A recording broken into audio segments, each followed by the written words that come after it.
everybody, welcome to Good Day Farm. Hope you're having a great day. Hope you had an excellent week. Hope everything's going well for you guys. First and foremost, I would like to apologize. This is the Sunday video, my weekly chat and thank you and appreciation video. And I know it's Monday. I was extremely busy yesterday, and by the time I got done with everything that I was doing around the house, it was pretty late. I was pretty tired, and it just wasn't in the cards for me to get this done last night. I apologize. But I am doing it today, so it's still a weekly chat, right? So I guess it counts. Anyhow, great things around here. Everything's going really, really well. The weather's been extremely funky this week. We've had, a couple weeks ago we were having beautiful, warm, sunny, very spring-like weather. Now we're back to almost, late fall, early winter type weather, getting pretty cold overnight. Actually had to fire the outdoor burner back up, wood burner up, to heat the house. It was just getting too cold and not warming up enough during the day. And our little plug-in electric heaters just weren't cutting it. So I want to say, it was in like the 50s in the house Saturday and Sunday, which for us is a little too cool. And then it would dip down, pushing upper 40s, low 50s overnight in the house. Now outside it was mid 50s during the day, definitely in the 40s overnight. And these next few days it might even dip down into the 30s. So anyhow, I went ahead and got the stove fired back up. House is warmed back up. That was a pretty easy process since it wasn't completely shut down for the year yet. I had shut it down and was just kind of waiting to see what the weather was going to do. And honestly, if we'd had probably one more week of nice weather, I would have completely shut it down. And then it would have been a little more complicated, a little more involved, I guess, to get it fired back up. Anyhow, so busy, dealing with a lot of rain, a lot of drainage issues on the property, and stall issues for our goats. And they're having some problems with, because they don't go out in the rain, even though we open up now. We're at that time of year, we're opening up their paddock so they can go out into the pastures, and they just don't like to go out in the rain. They don't like to be out in the wet, so they stand around outside their stall, which from them standing there, it's like horses, but not as bad. They make a lot of mud and just from standing on the wet ground, and it just gets really mucky and nasty. And it causes problems with their hooves and their feet. They call it hoof rot. It sounds really, really horrible, but it would probably be on the level of athlete's foot or something for a human.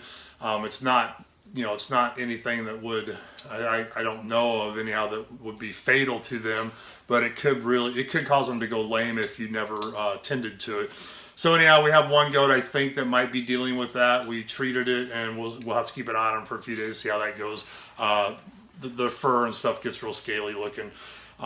Anyhow, so that's being an issue. And typically also what happens this time of year with all the wet, worms go up with the wet and the heat, and they're grazing close to the ground, and in that mess, their worm potential, intestinal, stomach issues can go up. And so we're having to keep a really close eye on that. That's just a yearly thing. We do not preemptively just worm our animals, any of them. We wait till we see symptoms that call for it. So that way we're not having to give them basically a poison year round. So, and that's worked really well for us. We haven't had any issues, no real health issues. As soon as we see, and you can just tell by their poo basically, will start to, goats have a very, like horses, formed little pellets. And when you start to see that getting softer and not looking normal, time to worm them more than likely. It could also be rich grass. That happens when we first turn them out. Horses have the same problem. When they get first turned out, first time of the year, the grass will be really rich, and it can cause, for a day or two they can get diarrhea. So you just keep an eye on that kind of stuff. So we're dealing with all that, and also dealing with a pregnant doe. We have one doe and 2 bucks. They're separate, so it's not like the 2 bucks have been going after her. We had her with the older buck, and we had hoped to have already had her kid out by now. We thought that she would have been, they would have made it and been pregnant last fall, but it never looked like it happened. And it wasn't for lack of trying, I'll give you that. The little buck's been, working, but he's shorter and smaller than her, so that might have been the problem. Anyhow, we had kind of just given up, and we were waiting till later this year when our second buckling was more mature, and we was going to swap him and see if he could do it. And all of a sudden, we just started noticing, signs like, gosh, she sure looks pregnant. And now it's undeniable. She is pregnant. And I would say we're within a month, 3 weeks of seeing her birth out. So that's pretty exciting. A long-term goal that we've been going for. We're probably not 100% prepared for it. I don't know that we are ever prepared for changes with our animals, but we will adjust. The long-term goal for us is to milk. I would like to have 2, maybe 3 does that we can rotate and always have one of them on giving us milk. I don't want to have to overbreed and constantly be breeding back. I want to give them a break, a year in between birthing and stuff. We're not in the breeding business. We're not trying to, sell a bunch of goats. I just want the milk.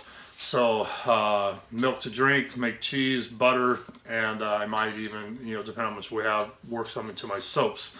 So anyhow, that's kind of exciting. Definitely had to scramble. That's why I was so busy this weekend, and we were out there late last night scrambling for a housing situation for the buck that is the father.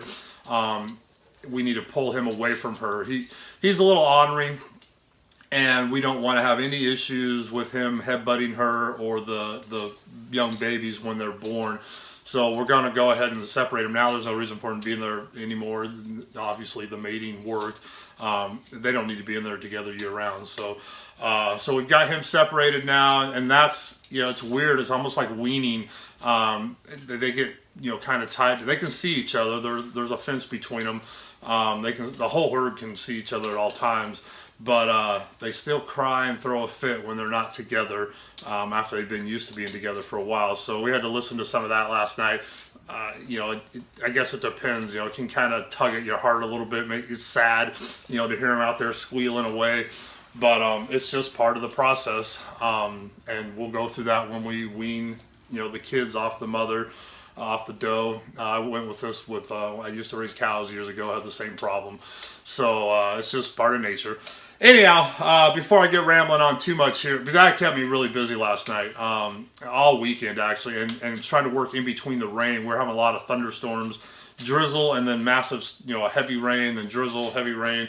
So I would come inside during the burst of heavy weather, because in this area and this time of year, when those happen, you don't know if it's just going to be a thunderstorm or if it could be potential for a tornado.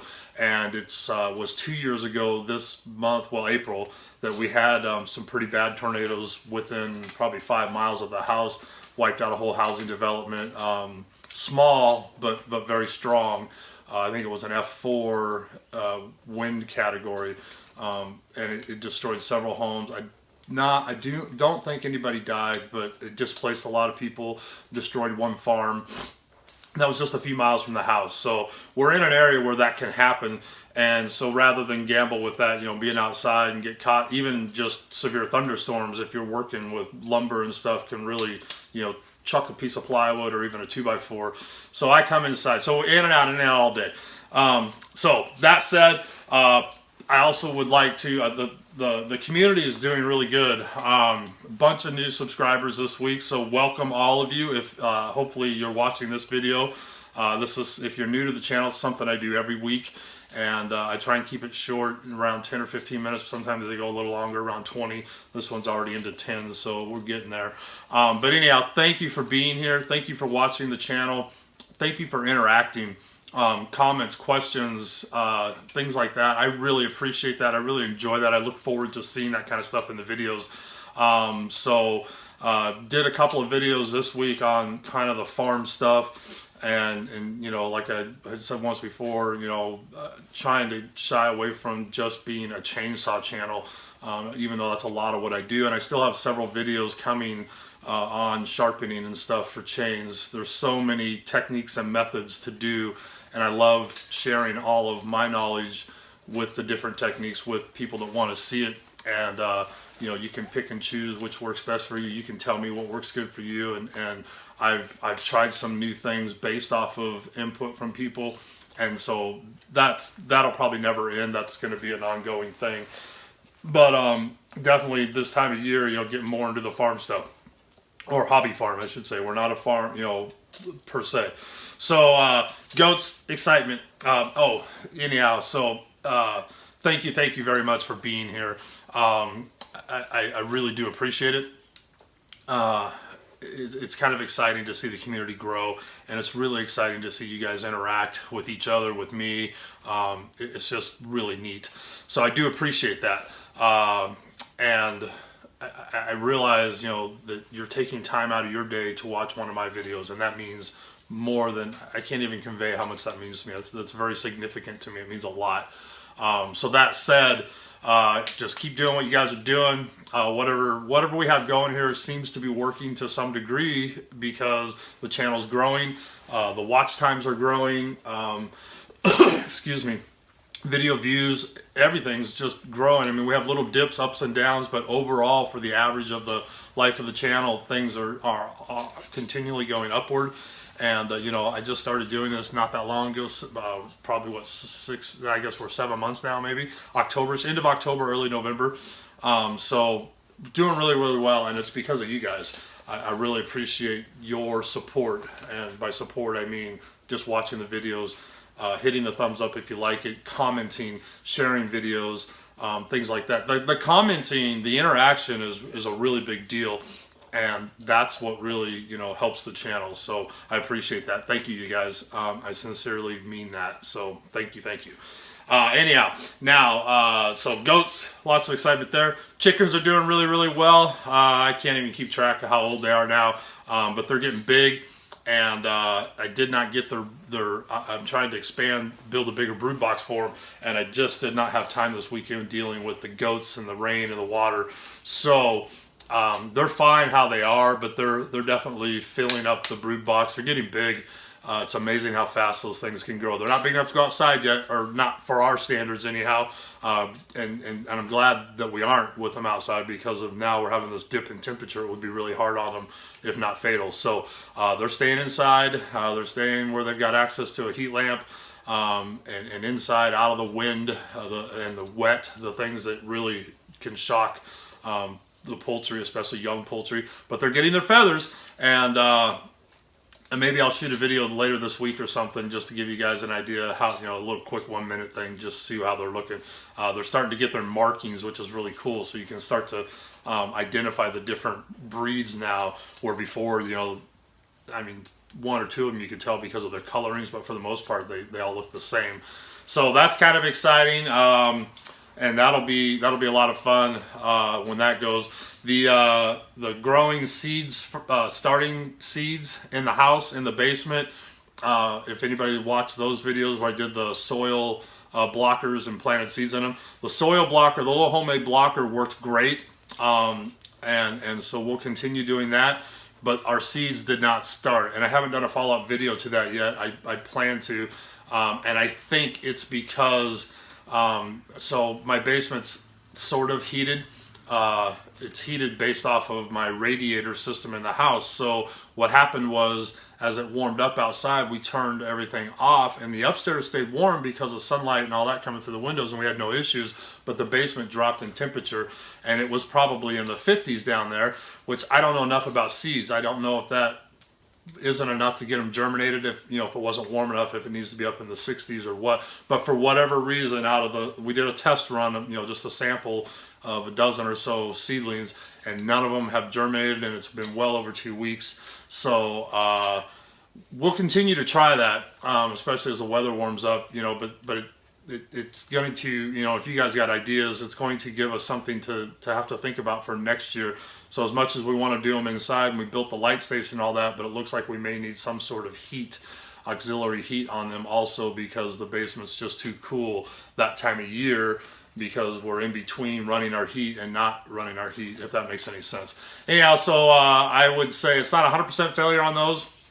Failure as far as we didn't get any seedlings started, and that's going to be an issue for, we wanted to have some nice good starts to put in the ground here in about 3 weeks, and maybe we can still get some going, maybe it's not too late, but otherwise we're going to have to buy starts and put seed straight in the ground, which we never have very good luck when we do seed straight in the ground. Anyhow, so not 100% failure on that, because I do think the soil blocker worked great, and the lighting station as well, and all that. So we'll continue to expand and grow on that. And I have said this before in some of the other videos, and I say it, me and Cindy talk about this. Our gardening adventure, I gave it 5 years. We're into the 3rd season now for gardening. So we're getting, we're learning more and more. I mean, we knew nothing about gardening. And learned real quick, it's not as simple as just scratching the ground and throwing some seeds in there. So we're getting there. We'll still have some stuff gardening, but now it's probably, for videos for it, it's going to be later, because our growing season is much later here. I was really looking forward to having some starts to put in the ground in May, and that would be neat to video that and show you guys how the garden grows. But it'll be, it'll be May when we start putting the seeds in. So anyhow, that's about it. Work's still taking up a lot of my time, but I think we're starting to slow down at work as far as the overtime. Our work hasn't slowed down one bit, but they've added more production lines, so that cuts back on the overtime, which I'm thankful for. Don't get me wrong, I appreciate the extra money and the extra income, but the overtime really sucks the life out of me. And it takes away so much of my time to do stuff here around the house. So personally, I would rather not have overtime, and just have my normal 40-hour work week. So it looks like we might be getting back to that. Just the occasional staying late or something probably. So all in all, everything is going great, going good. I wish the weather would make up its mind, but I can't complain too much, because for this time of year, it's about on track. So. With that said, I'm going to go ahead and sign off. Hope you guys have a great day. And again, I apologize for getting this video out a day late, but it's still basically the weekly wrap up and thank you videos. So thank you to everyone. I appreciate you being here. And say hi, post up in a video comment or something, and just let me know how you're doing. And we'll just continue to have fun doing this. I appreciate you guys. You have a great one, and we'll talk to you in the next video. And remember, it's always a good day on the farm. Bye now.